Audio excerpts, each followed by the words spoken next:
بسم اللہ الرحمن الرحیم ایاک نعبد و ایاک نستعین۔ میرے پاکستانیوں، سب سے پہلے تو جو سویڈن کے اندر قرآن کی بے حرمتی کی گئی آزادی رائے کے نام کے اوپر میں چاہتا ہوں کہ ایک زندہ قوم جو کہ اپنے دین سے پیار کرتی ہے اور جو اللہ کی کتاب وہ ہمارے دلوں میں اس کی عزت ہے، اور اللہ کے جو ہمارے پیغمبر ہیں نبی صلی اللہ علیہ وسلم ان کی عزت ہے، تو جب اس طرح کی چیز ہوتی ہے تو ہم ایک زندہ قوم کی طرح ایک پرامن طریقے سے ضرور بتائیں، پیغام پہنچائیں کہ ہمیں اس کی تکلیف ہوئی ہے۔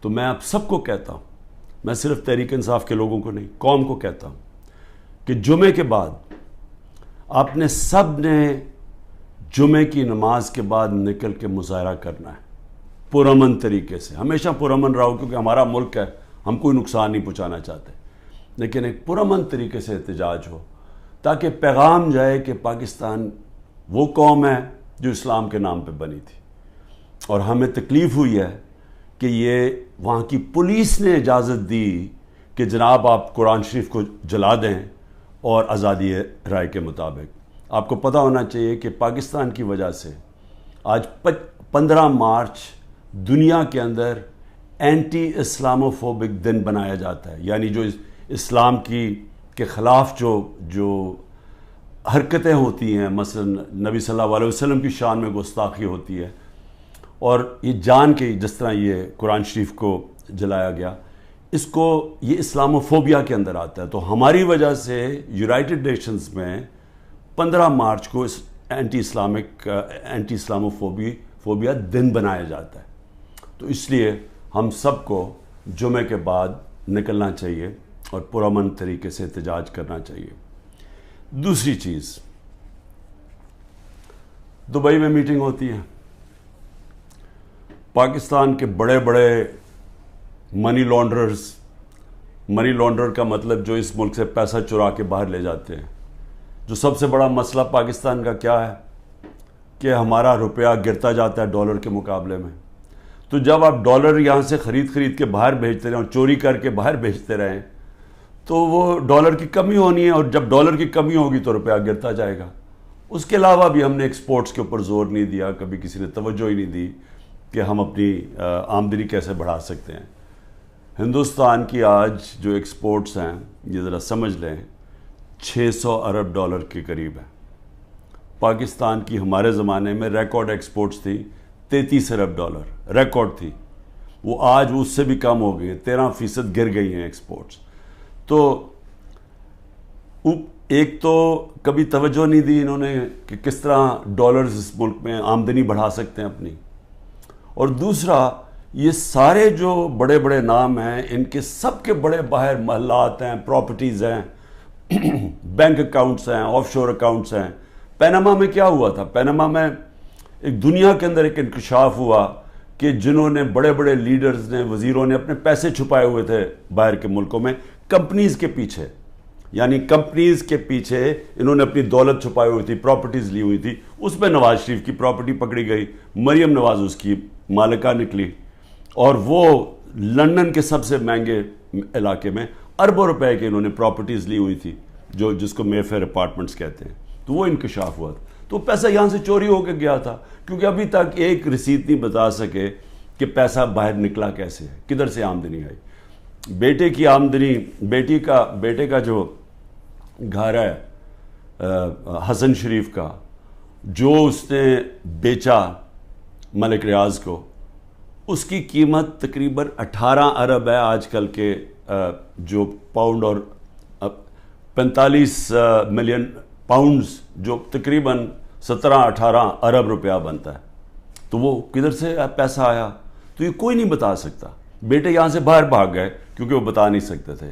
اسی طرح جو سرے محلہ آصف زرداری نے خریدا وہ بھی یہاں سے پیسہ باہر گیا، حدیبہ پیپر مل وہ بھی پیسہ باہر، تو یہ سب اکٹھے ہو گئے، اور سارے اکٹھے ہو کے بندر بانٹ پاکستان کی ہے کہ اچھا سندھ اس کو دے دیں گے، کراچی فلانے کو دے دیں گے، سینٹرل پنجاب کوئی اور آ جائے گا، پھر نئی پارٹی جو بنی ہے اس کو بھی کوئی سیٹیں مل جائیں گی، فضل الرحمان کو ادھر پختونخوا میں دے دیں گے، اور یہ بس یہ کھچڑی پک جائے گی. تو یہ ساری بندر بانٹ دبئی کے اندر ہو رہی تھی کہ جس طرح کہ کوئی سودا نہیں ہو رہا ہوتا کسی کے اوپر، یہ سودا ہو رہا تھا پاکستان کا.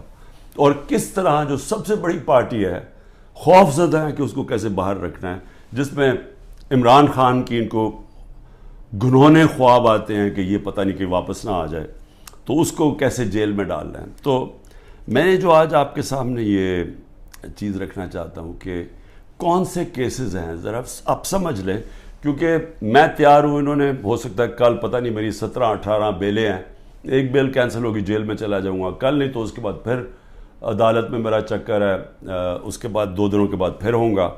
تو کسی ٹائم پہ بھی انہوں نے پلان بنایا ہوا ہے مجھے جیل میں ڈالنے کا. تو میں یہ چاہتا ہوں کہ پہلے آپ سمجھ جائیں کہ یہ کون سے کیسز ہیں، جن کیسز کے اندر میں صرف آپ کو 7 کیسز بتاتا ہوں جنہوں میں یہ جیل میں مجھے ڈالنے کی کوشش کر رہے ہیں، تاکہ آپ سب کو پتہ چل جائے. اور وہ میں اس لیے چاہتا ہوں کیونکہ میڈیا تو سارا کنٹرولڈ ہے، تو انہوں نے تو وہ ایک دم میڈیا میں پکڑنا ہے اور شور مچا دینا ہے کہ جی عمران کی چوری پکڑی گئی، تو یا چوری پکڑی گئی یا یہ قتل جو جیسے میں شروع کرتا ہوں کہ اس نے قتل کر دیا کسی وکیل کو. تو میں چاہتا ہوں کہ وہ 7 کیسز پہلے آپ سمجھ لیں تاکہ آپ کو سمجھ آ جائے کہ ایک طرف اربوں روپے کے یہ منی لانڈررز کے اوپر کیسز ہیں، شہباز شریف کے اوپر 24 ارب روپے کی کرپشن کیس میں جس کا انڈر ٹرائل تھا جب جنرل باجوہ نے بچا کے تو اس کو وزیر اعظم بنا دیا.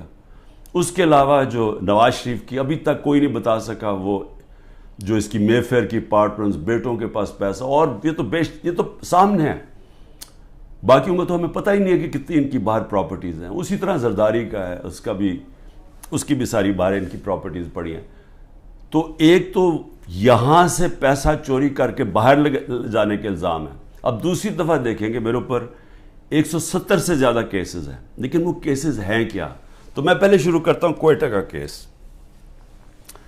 قتل ہوتا ہے ایک وکیل کا 6 جون کو 10:30 بجے صبح. اب وہ یہ سمجھیں کہ مجھے اس کیس کا پتہ ہی نہیں ہے، یہ کوئی کسی وکیل نے میرے اوپر کیس کیا ہوتا ہے کوئی غداری کا، وہ یعنی اس کا کوئی مجھے نوٹس ہی نہیں آیا، مجھے پتہ ہی نہیں اس کیس کا. پتہ تب چلتا ہے جب ایک دم پتہ یہ جی کہ کیونکہ اتنے زیادہ کیسز تھے تو یہ کیس تو کسی کو اہمیت ہی نہیں، کسی نے مجھے کہا کوئٹہ میں کیس ہے، مجھے پتہ ہی نہیں تھا.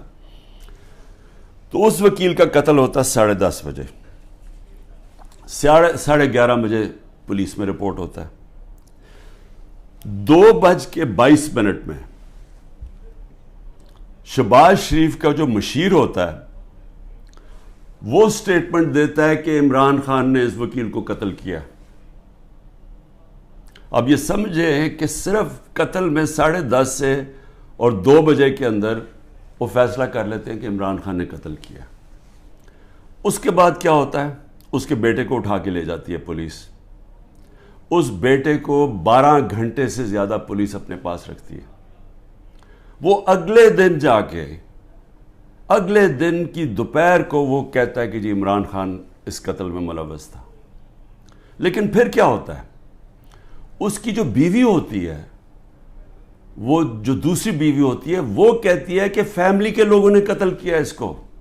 وہ ویڈیو اپنی جاری کرتی ہے کہ فیملی کے لوگوں نے قتل کیا. اور پھر دیکھیں سارے کوئٹوں کا پتہ ہے کہ ان کی وہ وکیل کی دشمنیاں تھیں، سب کو پتہ ہے ان کی آپس میں دشمنیاں تھیں. اسی وکیل نے جا کے ہائی کورٹ کو کہا کہ مجھے سبی میں نہ کیسز مجھے دو کیونکہ میری وہاں جان کو خطرہ ہے، میری دشمنی ہے.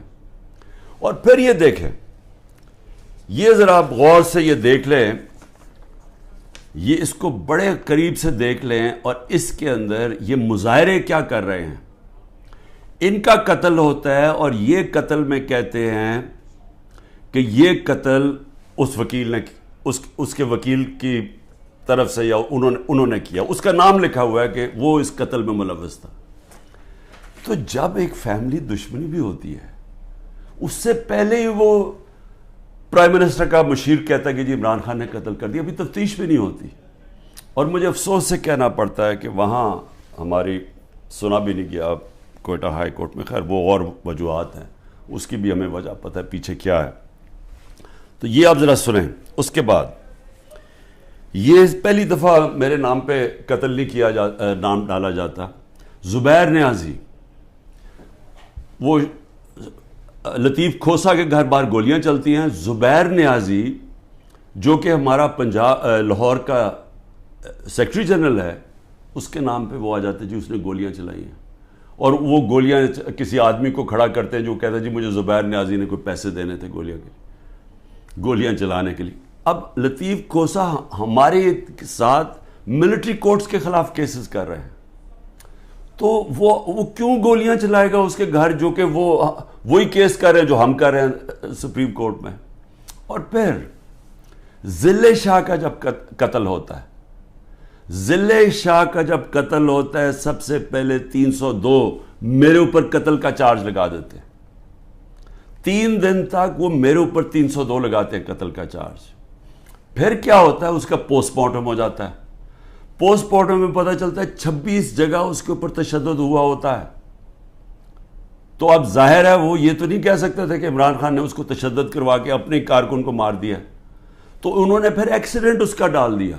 ایکسیڈنٹ میں بھی کہا کہ عمران خان اس کے اندر کوئی اس نے انفارمیشن چھپائی ہے, میرا پھر نام ڈال دیا. میں صرف یہ کہہ رہا ہوں کہ پہلے تو یہ سمجھ جائیں کہ یہ ہے آج کا پاکستان, کہ یہاں کوئی ان کو شرم نہیں آتی اس طرح جھوٹ بولتے ہوئے, اس طرح کے کیسز بناتے ہوئے. ان کو کوئی شرم نہیں ہے کہ ساری قوم کو پتہ ہے کہ جھوٹ بول رہے ہیں. یعنی کون نہیں جانتا کہ یہ جو انہوں نے کیا ہے, سارا کوئٹہ کو پتہ ہے کہ یہ اس کے اندر عمران خان کا کوئی تعلق نہیں تھا. میرا تعلق 150 کیسز تھا, مجھے کیا نہیں, اور بھی کوئی وکیلوں کو میں بھرواؤں گا. اور وہ کیس جس کی اہمیت ہی نہیں تھی, سب کو پتہ ہے جھوٹ بول رہے ہیں, لیکن ان کو کوئی شرم نہیں ہے. یہ سر پیر سے اتار بیٹھے ہیں. انٹرسٹ صرف یہ کہ کسی طرح عمران خان کو جیل میں ڈالنا ہے. اب میں ذرا, یہ پہلا کیس ہے, آگے چلیں. آگے کیس ہوتا ہے جی 9 مئی کا. اب 9 مئی کو کیا ہوتا ہے, یہ ذرا غور سے سنیں. 9 مئی کو ہوتا کیا ہے, جو مظلوم ہوتا ہے یعنی جس پہ ظلم ہوتا ہے, اسی کے اوپر اس کو مجھے جب اندر جیل میں ڈالتے ہیں تو میرے اوپر کیسز کی بارش ہو جاتی ہے. 9 مئی کے بعد میرے اوپر 25 کیس ہو گئے ہیں. جدھر بھی کیس ہوتا ہے کہتے جی عمران خان کی ایمان, میرے کہنے پہ یہ ہوا ہے. کہیں کسی نے کچھ کیا ہو یا جو بھی کسی کے اوپر الزام لگایا ہو, 9 مئی کے بعد عمران خان کے کہنے پہ ہوا. عمران خان جیل میں بند تھا, اور جو ظلم ہوا ہے وہ عمران خان سے ہوا ہے. میں بیٹھا ہوا ہوں رجسٹری آفس ہائی کورٹ اسلام آباد میں, میرے پاس بیل تھی, مجھے کسی صورت وہاں کوئی پکڑ نہیں سکتا تھا. صرف پولیس نہیں آئی, رینجرز کمانڈوز آئے مجھے اٹھانے کے لیے. ساری دنیا میں کیا امیج گیا, شیشے توڑ کے, لوگوں کو ڈنڈے مار کے, وکیلوں کو زخمی کیا. وہاں کے بیچارے جو کام کر رہے تھے رجسٹری آفس, ان کو ڈنڈے پڑے, چیزیں توڑ دی انہوں نے, اور ایک دہشت گرد کی طرح مجھے پکڑ کے لے کے گئے. میرے اوپر سر پہ لگا, پیچھے میرے خون نکل رہا. کوئی شرم نہیں آئی, کسی نے ابھی تک بات نہیں کی کہ یہ بتائیں کہ کس قانون کے تحت انہوں نے پکڑا تھا مجھے. اسلام آباد کے ہائی کورٹ کے چیف جسٹس نے کہا کہ یہ اس کے اوپر ایف آئی آر کٹنی چاہیے. وہ اور بات ہے کہ وہ نہیں کٹی. سپریم کورٹ میں جب وہ کیس گیا, سپریم کورٹ نے اس کو غیر قانونی قرار دیا. اب میں سوال پوچھتا کہ کوئی جواب دینے والا ہے. بڑا شور مچا. آئی ایس پی آر صاحب نے کہا کہ جی بڑا توہین ہو گئی, فوج کی توہین ہو گئی. پہلے مجھے بتائیں کہ کسی اور کی بھی عزت ہے اس ملک میں, کہ ایک آدمی 50 سال سے دنیا مجھے جانتی ہے, کرکٹ کی وجہ سے جانتی تھی دنیا, سب کو پتہ ہے میرا. کسی اور پاکستانی کو دنیا نہیں جانتی جو آج مجھے جانتی. ساری دنیا کے اندر وہ خبریں گئی. وہ دکھایا مجھے جس طرح پکڑ کے لے کے جا رہے ہیں کہ جس طرح کوئی پتہ نہیں کوئی مجرم ہے, دہشت گرد ہے. پھر کہا جی کرپشن کیس پہ لے کے جا رہے ہیں. وہ کرپشن کیس کے اوپر بھی میں آنے لگا ہوں. اور لوگوں کو جو اس طرح ڈنڈے مارے انہوں نے, کوئی پوچھنے والا نہیں ہے, کیونکہ وہ طاقتور ہے, وہ سب کچھ کر سکتا ہے. جو مظلوم ہے, جن سے ظلم ہوا, اس کو ہی پکڑ کے اسی کے اوپر کیسز کرنے شروع کر دیے. جیل میں بند ہے اور کیسز شروع ہو گئے کہ جی اس کی ایما کے اوپر یہ ہوا ہے تو اس کی وجہ سے یہ ہوا ہے. اور جی کوئی ملٹری کورٹ سب پتہ چلیں گے کہ جو بتائیں گے اصل میں کتنا بڑا وہ غداری کر رہا تھا عمران خان قوم کے ساتھ. میں ذرا آگے چلوں. کسی نے آج تک بات نہیں کی, اور میں یہ خاص طور پہ اپنی آج قوم کو بتانا چاہتا ہوں کہ کیوں میں آپ کو کہتا ہوں حقیقی آزادی کی یہ جہاد ہے. یہ پولیٹکس نہیں ہے, یہ جہاد ہے. ہم غلام ہیں. غلاموں کے کوئی حقوق نہیں ہوتے. جس طرح میرے کوئی حقوق نہیں تھے, میں یعنی سب سے بڑی ملک کی پارٹی کا ہیڈ, جس کو جس طرح اٹھایا انہوں نے, جو کیا, جس طرح ہم کوئی کمی ہے اس ملک کے. اب 25 لوگوں کو گولیاں لگیں, جو مرے, جو شہید ہوئے, ابھی تک 9 لوگ غائب ہیں. جو پولیس نے یا دھمکیاں دی ہیں, کچھ کیا, وہ انڈر گراؤنڈ گئے ہوئے ہیں, وہ بتا نہیں رہے, مسنگ ہیں 9 لوگ. 16 لوگ ہمارے پاس پتہ ہے جن کو گولیاں, 69 لوگوں کو گولیاں ماری اور ان کو شہید کیا گیا. فرانس کے اندر ایک لڑکے کو پولیس نے 16 سال کے لڑکے کو گولی ماری, ایک لڑکے کو. ابھی تک فرانس جل رہا ہے. 1000 سے زیادہ بلڈنگز جل گئی ہیں, گاڑیاں جل گئی ہیں. مشکل نیشنل کرائسس آ گیا ہے. معافی مانگ رہی ہے پولیس کے, جی بڑی غلطی ہوگی, اس کے خلاف ایکشن لیا جائے گا. آزاد لوگ ہیں, آزاد لوگوں کے حقوق ہوتے ہیں. لوگ نکلیں اپنی آزادی کے لیے کہ کیسے جرأت پڑی پولیس کو گولی مارنے کی. یہاں 16 لوگوں کا آج تک ٹی وی پہ نام ہی نہیں لیا جا رہا. سب نہتے تھے. ابھی مجھے ملنے آئے ان کے 2 بچے, ایک چھوٹے بچے جس کے باپ کو گولی مار دی. وہ دبئی سے کام کر رہے, وہ ایسی مظاہرے کے اندر کھڑا ہوا تھا, گولی چلا دی وہاں. میں سمجھتا تھا 2 لوگوں کی ٹانگیں ضائع ہوئی ہیں, 3 لوگوں کی ٹانگیں ضائع ہوئی ہیں. ایک پیرالائز ہوا ہے جس کی کمر میں گولی لگی ہے. کوئی انکوائری ہوئی ہے کیا یہ انسان تھے نا, یہ پاکستانی ہے؟ کسی نے پوچھا کہ ان کے گھر میں کیا گزر رہی ہے؟ یہ عام لوگ تھے, ان کے بیوی بچے تھے, ماں باپ تھے. کوئی بات ہی نہیں کر رہا. جی بلڈنگ جل گئی. بلڈنگز بھی جب جلی تو کیا اس کے اوپر انڈیپینڈنٹ انویسٹیگیشن نہیں ہونی چاہیے تھی؟ ہمارے پاس ثبوت ہے. میں اس لیے کہتا ہوں اوپن عدالت کے اندر ٹیلی وائز مجھے سامنے لایا جائے. میرے پاس اب ثبوت آ گئے ہیں. میں یہ ثابت کروں گا کہ یہ سارا پری پلان تھا. یہ مجھے جس طرح وہاں سے اٹھایا ہے یہ بھی پری پلان تھا تاکہ ایک اشتعال ملے. اور اس کے بعد پھر جو لوگوں کا ری ایکشن آیا اس کا فائدہ اٹھاتے ہوئے پارٹی کو کرش کرنے کی کوشش کی گئی ہے. کیونکہ پارٹی دب نہیں رہی تھی. جب سے مجھے ہٹایا کوشش کر رہے ہیں 25 مئی کو, جی بغیر کراؤڈ ہے, مارو ڈنڈے مارو, یہ ڈر کے پیچھے ہٹ جائیں گے. وہ پارٹی اوپر ہی آتی گئی. بائی الیکشن 30-37 میں سے جیت گئی. اوپینین پولز میں اور اوپر چلی گئی. راجن پور کے الیکشن میں پورا زور لگایا, 40,000 سے گورنمنٹ کا کینڈیڈیٹ ہار گیا. اس کے بعد اس سے پہلے مجھے قتل کرنے کی کوشش کی, دوسری دفعہ قتل کرنے کی کوشش کی.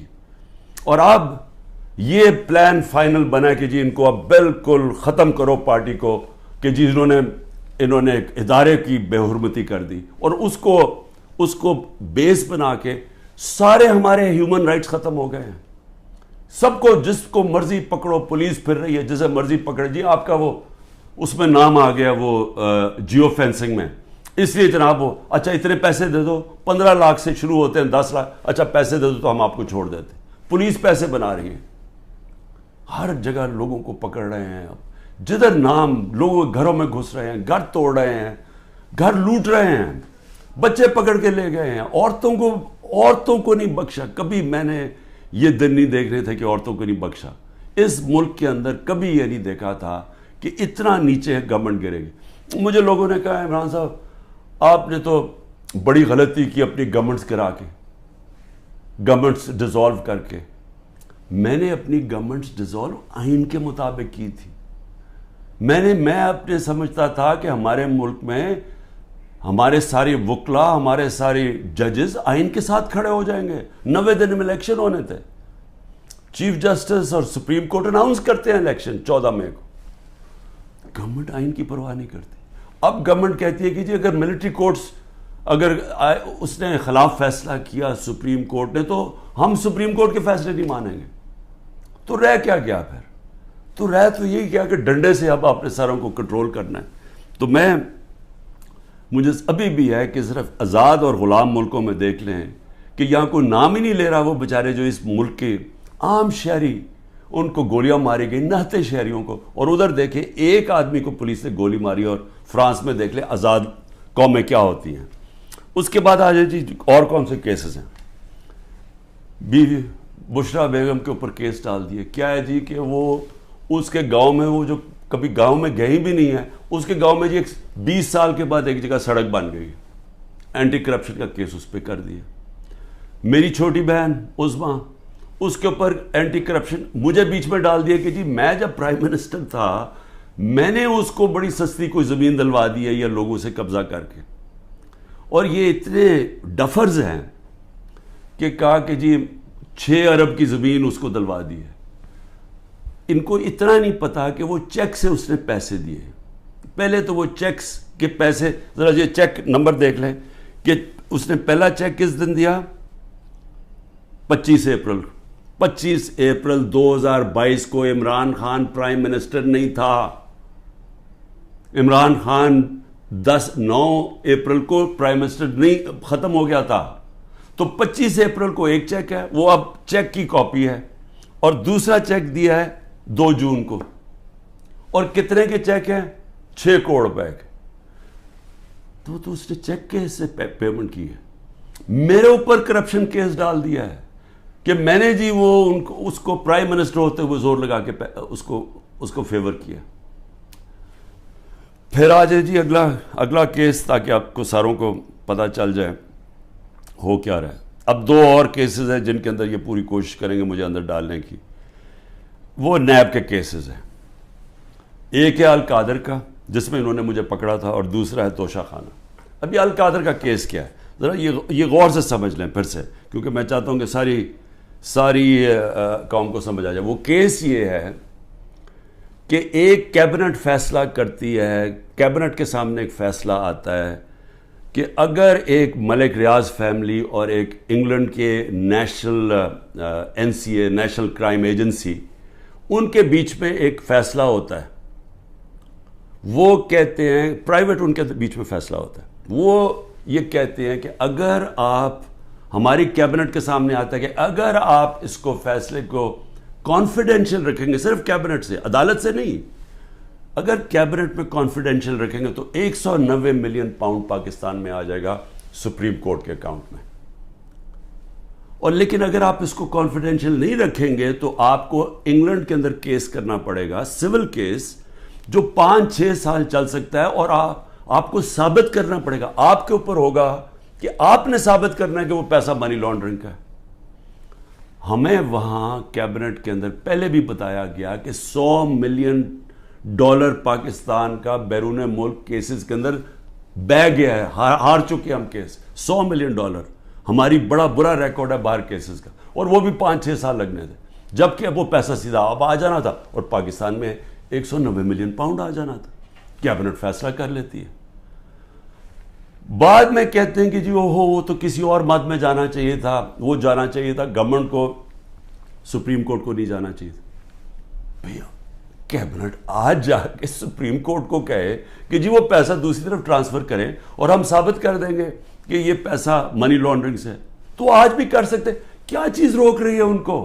پیسہ تو پاکستان آ گیا ہے. اور کہہ یہ رہے ہیں کہ اس سے 7 مہینے پہلے جو کہ القادر یونیورسٹی جو چیریٹیبل ٹرسٹ ہے، ادھر چل رہے ہیں، ادھر مفت تعلیم اس طبقے کو دی جا رہی ہے جو بچے کبھی یونیورسٹی تعلیم نہیں لے سکتے، مفت تعلیم ان کو مل رہی ہے وہاں. یہ کہہ رہے ہیں کہ میں نے القادر کی وجہ سے کوئی فیور کروا دیا. یہاں ساری کیبنٹ کا فیصلہ، وہ سب نے یونینمس فیصلہ، وہ لا منسٹر بیٹھے ہیں وہاں، وہاں کیبنٹ سیکرٹری بیٹھا ہے, وہاں ادھر فائنانس منسٹر بیٹھے ہیں, وہ سب نے فیصلہ کیا. لیکن عمران خان نے اس لیے کیا کیونکہ اس کو القادر میں عمران خان کو کیا فائدہ ہے؟ مجھے یہ بتائیں کہ وہ القادر کے ٹرسٹ میں لکھا ہوا ہے کہ 1 روپیہ نہیں مل سکتا ٹرسٹیز کو, جس میں عمران خان اور بشرا بیگم ہیں. جس طرح نمل یونیورسٹی کے ہمیں کوئی پیسہ نہیں مل سکتا, جس طرح شوکت خان ہمیں نہیں مل سکتا. یہ چیریٹیبل ٹرسٹ ہے. کہہ رہے ہیں کہ میں نے اس کی وجہ سے اس کو فیور کر دیا. بھئی آپ اگر فیور کر دیا, آپ آج جا کے سپریم کورٹ میں ریٹ کر دیں کہ یہ پیسہ ادھر ٹرانسفر کر دیں. پیسہ تو پاکستان آ گیا ہے. ایک یہ القادر ہے. دوسرا ہے جناب توشہ خانہ. توشہ خانہ کیا ہے؟ ذرا غور سے سن لیں. 70 سال سے قانون یہ ہے کہ جب گفٹس ملتی ہیں پرائم منسٹر کو, پریزیڈنٹ کو, آرمی چیف کو, منسٹرز کو, جن کو بھی جب گفٹس ملتی ہیں تو وہ کیا ہوتا ہے, وہ سیدھا توشہ خانہ میں جاتی ہے. توشہ خانہ کے اندر اس کی ویلیو نکالی جاتی ہے. ویلیو کیسے نکالی جاتی ہے؟ وہ ایف بی آر سے علیحدہ ویلیو لیتے ہیں, اور پھر ایک اپریزر ہوتا ہے جو انڈیپینڈنٹ ہوتا ہے, اسے علیحدہ ویلیو لیتے ہیں. وہ جو ویلیو زیادہ ہوتی ہے وہ آ کے بتاتے ہیں کہ جی آپ نے بتائیں یہ اس کی ویلیو ہے. ان کے زمانے میں 20% دے کے آپ خرید سکتے ہیں اگر آپ رکھنا چاہیں. ہم نے اس کو 20 سے 50% کر دیا کہ آپ 50% دیں, وہ گورنمنٹ کو چلی جاتی ہے اگر آپ رکھنا چاہیں. یہ ہے قانون. میں نے اسی قانون کے مطابق کئی گفٹس لی, کئی میں نے نہیں لی. مجھے یہ بتائیں کہ اس میں نے غلط کام کیا کیا ہے؟ سارا ریکارڈ وہاں پڑا ہوا ہے. جو میں نے گفٹس لی, جو بھی میں نے فیصلہ کیا میں نے بیچ دی ہیں, اس کے اوپر کیپٹل گینز ٹیکس وہ سارا ایف بی آر میں نے ڈکلیئر کیا ہوا ہے. سارا کچھ میرا ڈکلیئرڈ ہے. اس میں نے غلط کام کیا کیا؟ یہ کہہ رہے ہیں کہ جناب وہ اس کی غلط ویلیو دکھا دی. بھئی غلط ویلیو دکھا دی تو ان سے پوچھے جو ویلیو نکال رہے ہیں. میرا تو کام نہیں ہے ویلیو, میں تو نہیں جا کے بیچ رہا, میں تو نہیں اسیس کر رہا. مجھے تو جو ہے ایم ایس جو ہوتا ہے ملٹری سیکٹری آپ کا, وہ آپ کو آگے بتاتا ہے کہ جی یہ اپریز ہو کہ یہ آئے ہے اس کے ویلیو, آپ فیصلہ کر لیں آپ نے لینی ہے نہیں. یہ ہوتا ہے اور یہ پہلے سے چلتا آ رہا ہے. بھئی کون کس نے اس کا ویلیو رکھنا ہے وہ جا کے ان لوگوں سے پوچھے, وہ میرا اس پہ کیا تعلق ہے. یہ ہے توشہ خانہ کا کیس جس پہ کوشش کر رہے ہیں کہ اندر. اچھا, اور کیس کے اندر یہ بھی ذرا سن لیں. ایک توشہ خانہ کا کیس ہے, اس کے اوپر نیب بھی بلا رہی ہے, اس کے اوپر الیکشن کمیشن بھی اس کو اٹھایا ہوا ہے, اور ایف آئی آر بھی کاٹی ہوئی ہے اس کے اوپر. یہ کبھی ہو ہی نہیں سکتا کہ ایک ایشو کے اوپر 3 مختلف جگہ کیسز چل رہے ہوں. تو صرف اور صرف میں اس طرح بتانا چاہتا ہوں کہ یہ جو مذاق ہو رہا ہے میرے ساتھ, اب تک 170 کیس ہو چکے ہیں اور بڑھتے جا رہے ہیں ہر تیسرے دن. لیکن میں جو آخر میں کہنا چاہتا ہوں اپنی قوم سے, دیکھیں جس طرح اب ہم جا رہے ہیں نا, یہاں حکومت نہ کسی آئین کی پرواہ کر رہی ہے, کوئی آئین کی فکر نہیں ہے ان کو.